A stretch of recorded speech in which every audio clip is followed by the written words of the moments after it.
عزم استحکام کوئی آپریشن کے نام سے کوئی کیا چیز کر دی ہے. تو میں نے کہا ہمیں تو 2010 سے مار کھا رہے ہیں انہی آپریشنوں کے ہاتھ سے.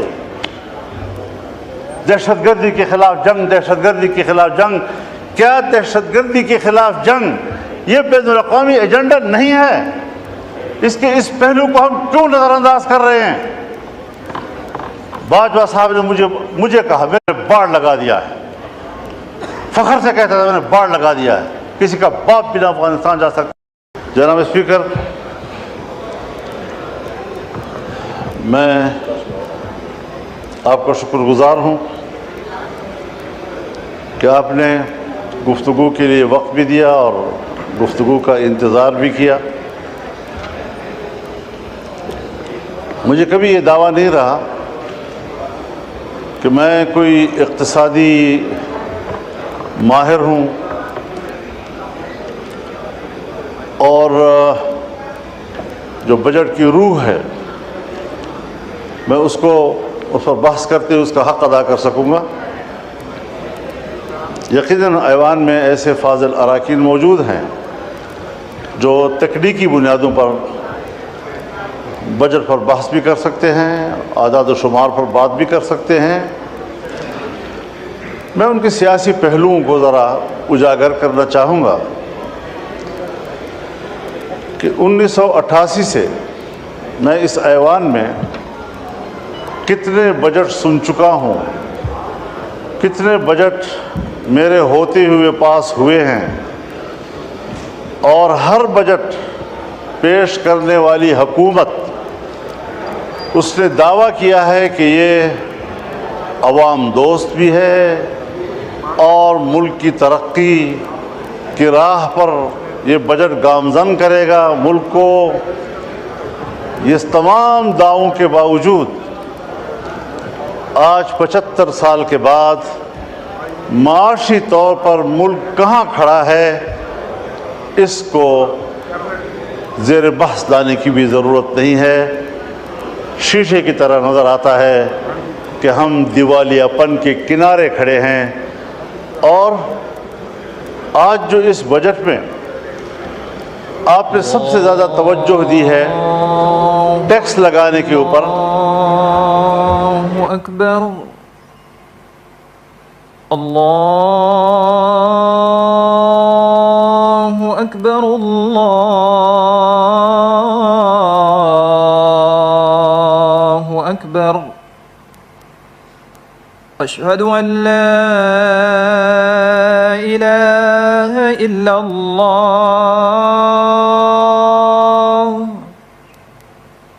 اشہد ان لا الہ الا اللہ،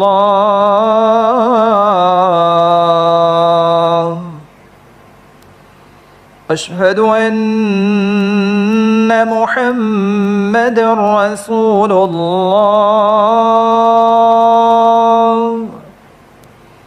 اشہد ان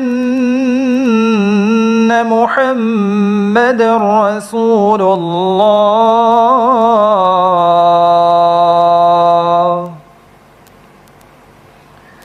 حی علی الصلاة،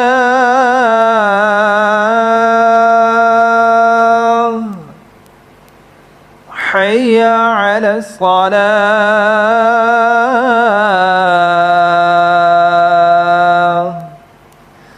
حی علی الفلاح،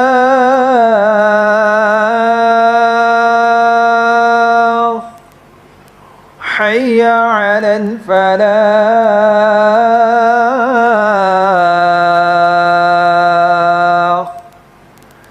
اللہ اکبر، اللہ اکبر. لا الہ الا اللہ. جی حضرت مولانا صاحب. تو جناب اسپیکر، عام لوگوں میں جو بات ڈسکس کی جا رہی ہے، زیادہ تر اس کا تعلق ٹیکسز کے ساتھ ہے۔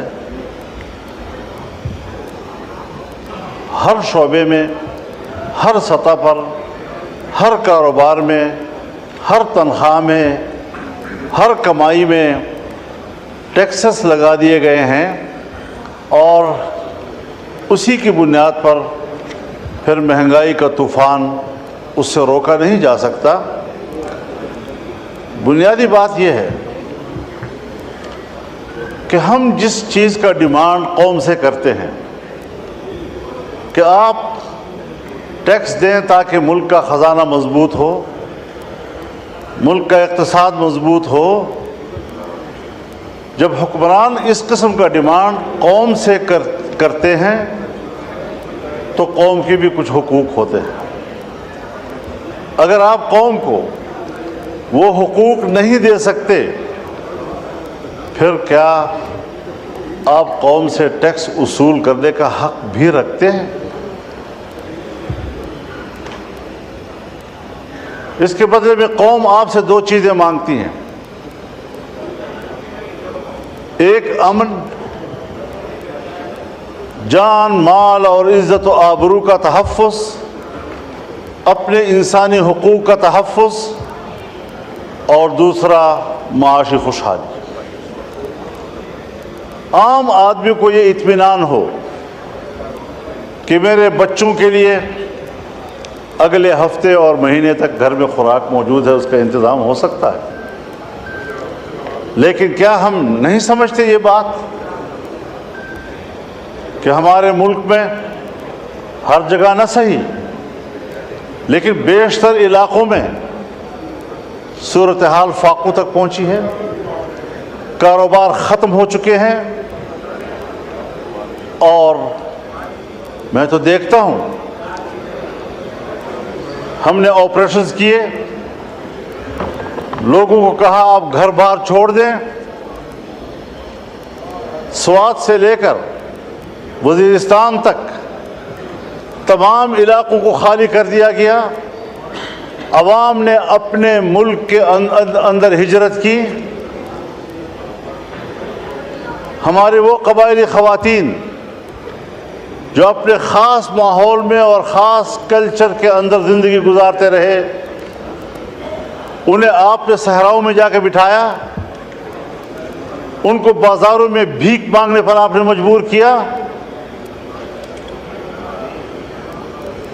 اس کے چادر کو تم نے تار تار کیا، اور ابھی میرے پاس وفود آئے ہیں، ابھی میرے پاس وفود آئے ہیں۔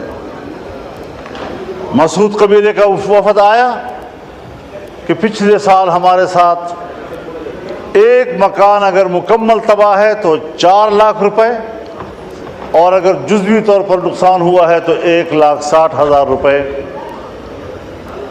اور وہ بھی لوگوں کو پیسے نہیں دیے گئے، اس کا ٹوکن دیا گیا، وہ ٹوکن ابھی تک جیبوں میں لیے پھر رہے ہیں، ایک شخص کو ادائیگی نہیں ہو رہی۔ آپ بتائیں 4 لاکھ ایک مکان بنانے کے لیے، کیا 4 لاکھ پر آپ کے گھر کا غسل خانہ بھی بن سکتا ہے؟ اور آپ نے ان کو کہنا ہے کہ پورا گھر بنانا ہے۔ 1,60,000 پہ آپ نے 1-2 کمرے بنانے ہیں جو گر گئے تھے۔ کیا مذاق دنیا کے ساتھ ہو رہا ہے؟ آج چمن کے اوپر، بارڈر کے اوپر 9 مہینے سے لوگ بیٹھے ہیں، در بدر بیٹھے ہوئے ہیں، آپ وہ شرائط ان کے اوپر لگا رہے ہیں کہ جو شرائط سرحد پر بیٹھے ہوئے لوگوں کے اوپر دنیا میں نہیں لگائے جاتے۔ پوری دنیا میں سرحد پر رہنے والوں کو کچھ خصوصی مراعات ملتی ہیں، اور وہ بھی وہ بارڈر جو بین الاقوامی طور پر ریکگنائزڈ ہو۔ ہندوستان پاکستان کا سرحد طے شدہ ہے، پاک افغان بارڈر کو میں اور آپ پاک افغان بارڈر کہہ رہے ہیں، کیا افغانستان بھی اس کو پاک افغان بارڈر کہتا ہے یا اس کو ڈیورن لائن کہتا ہے؟ کیا یہ کسی سمجھوتے کی بنیاد پر ہوا تھا کہ ایک ہی آدمی کا گھر، اس کا صحن پاکستان میں ہے، کمرے افغانستان میں ہے، ایک ہی گاؤں کی مسجد، اس کا محراب افغانستان میں ہے اور اس کی مقتدی جو ہے وہ پاکستان میں کھڑے ہوتے ہیں؟ چمن میں جائیں، کتنے لوگ ہیں کہ جن کے گھر پاکستان میں ہیں اور جائیدادیں افغانستان میں ہیں، زمینیں وہاں کاشت کرتے ہیں، وہاں سے مال لاتے ہیں، اپنا کمایا ہوا گھر میں لاتے ہیں۔ آج وہاں پر آپ کر کیا رہے ہیں کہ لوگ بیٹھے ہوئے ہیں، متبادل کوئی ان کے پاس آپ کا تجویز نہیں ہے کہ آپ اس کو کیا روزگار دے رہے ہیں۔ وہ مزدوری کرتے ہیں، بچوں کے لیے کماتے ہیں۔ میں آپ کو بتاؤں جناب اسپیکر، اب نوبت یہاں تک پہنچ گئی ہے کہ گھروں کے اندر، میں بڑی ذمہ دار فورم پر بات کر رہا ہوں، کہ گھروں کے اندر ہماری ماؤں بہنوں نے اپنے زیورات بیچ دیے ہیں، بالیاں بیچ دی ہیں، اور وہ اپنے روزگار کی فکر میں ہیں۔ وہ ختم ہو گئے پیسے، اب گھروں کے دروازے اور کھڑکیاں وہ بیچنے میں مجبور ہو گئے ہیں کہ کس طریقے سے ہم دن رات گزارے۔ اور ریاست اس حد تک شقی القلب ہو چکی ہے کہ ان کو احساس تک نہیں ہے کہ یہ ملک کے باشندے ہیں اور ان پر کیا گزر رہی ہے۔ 9 مہینے تک لوگ بیٹھے ہوئے ہیں، کوئی احساس ہے اس بات پر؟ میرے پاس انگور اڈے کا وفد آیا، بھرپور وفد آیا، اور کہا صاحب آپ تو آئے ہیں ہمارے گاؤں میں۔ میں نے کہا جی میں آیا ہوں آپ کے گاؤں میں، تو آپ بتائیں وہاں ہماری کیا پوزیشن ہے؟ میں نے کہا میری رات افغانستان میں تھی اور میرا جلسہ پاکستان میں تھا۔ ڈیورنٹ لائن انہوں نے مجھے بتایا کہ یہ لکیر ہے، کسی کے گھر کے بیچ میں سے گزر رہا ہے، کسی کے مسجد کے بیچ میں سے گزر رہا ہے۔ ان لوگوں پر آپ اس قسم کے قدرے لگائیں گے؟ غلام خان کے اوپر یہ صورتحال بن رہی ہے، جمرود کے اوپر یہ صورتحال بن رہی ہے۔ ذرا اپنے شرائط لگائیں، لیکن ان کے لیے قابل برداشت بھی تو ہوں، قابل عمل بھی تو ہوں۔ بس ملک سے وفاداری اور حب الوطنی کا دعویٰ، اس پر آپ قبضہ کر لیتے ہیں، اور جب آپ سے کوئی اختلاف رائے کرتا ہے پھر آپ ملک کے دشمن ہیں، آپ تو ملک کو کمزور کرنا چاہتے ہیں۔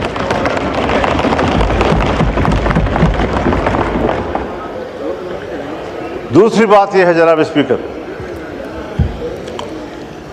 ہمارے ہاں آپ 1000 ٹیکس لگائیں، میں پارلیمنٹیرین بھی ہوں، 40 سال اس سیاست کی خارزار وادی سے گزر کر آج کھڑا ہوں۔ ان صحراؤں کو میں نے عبور کیا ہے۔ آپ کے ملک کے عوام آپ کو ٹیکس نہیں دیں گے، اس لیے کہ عوام کو آپ پر اعتماد نہیں ہے۔ اور یہ بات میں کسی ایک پارٹی کے لیے نہیں کہہ رہا ہوں۔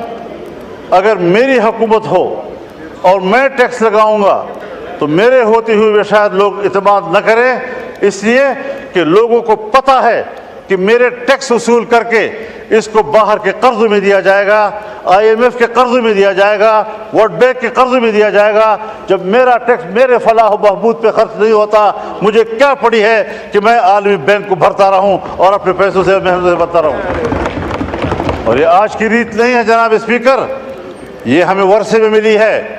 جب انگریز حکومت تھی اور بر صغیر پر ان کا قبضہ تھا اور انگریز ملک میں لوگوں سے ٹیکس لیتا تھا تو بر صغیر کا باسی ٹیکس چوری کرتا تھا، فرنگی کو وہ ٹیکس دینے کے لیے تیار نہیں تھا۔ اس کو پتہ تھا کہ یہ میری فلاح پہ خرچ نہیں ہوگا، یہ ان کے عیاشیوں پر، اور ہمارا مال برطانیہ جائے گا۔ میں خود برطانیہ میں ایک موقع پر یوم پاکستان تھا اور میں میئر کے آفس میں گیا، پاکستانی کمیونٹی وہاں جمع تھی۔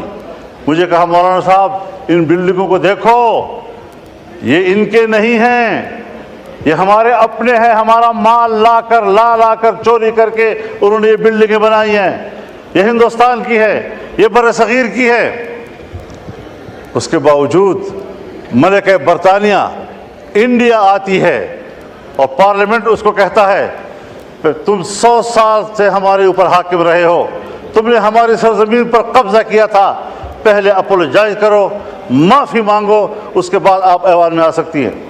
اور اس نے معافی مانگی، لیکن جب پاکستان آئی اور پاکستان کے پارلیمنٹ میں آنے لگی تو ہمارے اسپیکر صاحب اور چیئرمین سینٹ نے کہا ہم پہلے بھی آپ کے وفادار تھے، ہم آج بھی آپ کے وفادار ہیں۔ اس نظریے کو لوگ ٹیکس دیں گے، اس کو آپ یقین دلائیں گے کہ آپ کی ریاست ہے، ٹیکس آپ کی فلاح و بہبود پہ خرچ ہوگا۔ جب میرا پیسہ میری فلاح و بہبود پہ خرچ نہیں ہوگا، مجھے کیا پڑی ہے کہ میں اس قسم کے ٹیکس، آپ کے ظالمانہ ٹیکس ادا کرتا رہوں گا۔ اور اگر ٹیکس ظالمانہ ہے اور آپ مجھے امن بھی نہیں دے پا رہے، اور جب میرا سب کچھ لٹ جاتا ہے پھر آپ کو جاگ آتی ہے۔ جب چین کا ایک مہمان آتا ہے، اہم مہمان، مجھے یہ کہنے دیجئے، بڑے ادب و احترام کے ساتھ کہنا چاہتا ہوں، ہمارے پرائم منسٹر صاحب بھی، ہمارے آرمی چیف بھی چائنا گئے، وہاں انہوں نے بڑی محنت کی، لیکن سفارتی حوالے سے اگر حقیقت پہ بات کی جائے، ہمارے پرائم منسٹر کامیاب ہو کر واپس نہیں آئے۔ مولانا صاحب کائنڈلی اور ساتھ ساتھ مختصر کر دیجئے، آج بہت لمبا دن ہے۔ ان کا مہمان یہاں آیا، جی ہاں، ہم سب لوگ ان کی خدمت میں حاضر ہوئے، مہمانداری کی، اور ہم نے ان کو اپنی بھرپور حمایت، تائید، دوستی سب حوالے دیے، انہوں نے بھی سب وہی حوالے دیے، لیکن ایک جملے میں اس نے ہمیں جواب دے دیا کہ پاکستان میں اب بھی سیاسی استحکام نہیں ہے، پاکستان کی سیکورٹی اب بھی ٹھیک نہیں۔ آپ بتائیں کہ کس بنیاد پر وہ انویسٹمنٹ کریں گے یہاں پاکستان میں؟ جی کائنڈلی حضرت صاحب کائنڈلی وائنڈ اپ کیجئے، تاکہ آج بہت لمبا دن ہے، جی ہاں۔ رات کو 11-12 بجیں گے۔ اب یہاں پر آپ نے عزم استحکام کوئی آپریشن کے نام سے کوئی کیا چیز کر دی ہے، تو میں نے کہا ہمیں تو 2010 سے مار کھا رہے ہیں انہی آپریشنوں کے ہاتھ سے۔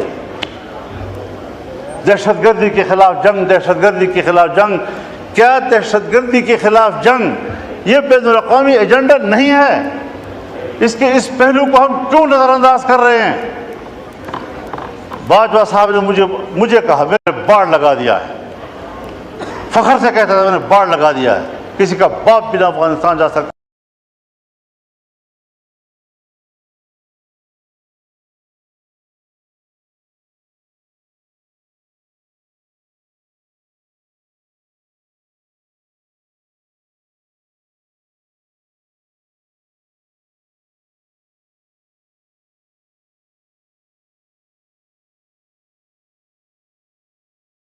چالیس 50 ہزار اس وقت آ چکے ہیں، اور ہمارے ہاں، مجھے معاف کیجئے، بہت درد اور دکھ سے کہہ رہا ہوں، ایسا محسوس ہو رہا ہے کہ جیسے اگلے 2-4 مہینوں کے اندر ہمارے ڈیرہ اسماعیل خان، وزیرستان، دوسرا وزیرستان، لکی مروت، کرک، بنو، ان علاقوں میں امارت اسلامیہ قائم ہو جائے، اور پاکستان کی نظر نہیں آ رہی۔ مغرب ہوتی ہی تمام تھانے بند ہو جاتے ہیں، اور ان کو حکم دیا گیا، یہ ہے آپ کی ریٹ۔ جی ٹھیک ہے، کہاں کھڑے ہیں ہم لوگ؟ تو فکر بندی کی بات ہے حضرت۔ جی یہ آپریشن میں نے پہلے بھی عرض کی ہے، آج بھی کہتا ہوں، یہ عزم استحکام نہیں، یہ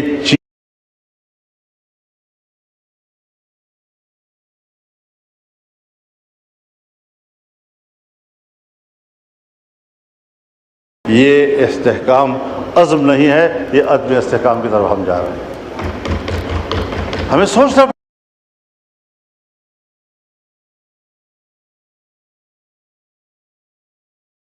آپ کے سامنے بات کر رہا ہوں کہ اس طریقے سے اگر آپ قوم کو ہانکتے رہیں گے، پاک PWD کو آپ ختم کر رہے ہیں، ہزاروں ملازمین کو آپ بے روزگار کر رہے ہیں، اتنا بڑا محکمہ جو پاکستان سے پہلے کا ہے، ان تمام محکموں کی ماں ہے، آپ نے کس سے مشورہ کیا؟ میں تو یہ دعویٰ بھی کرتا ہوں کہ یہ جو عزم استحکام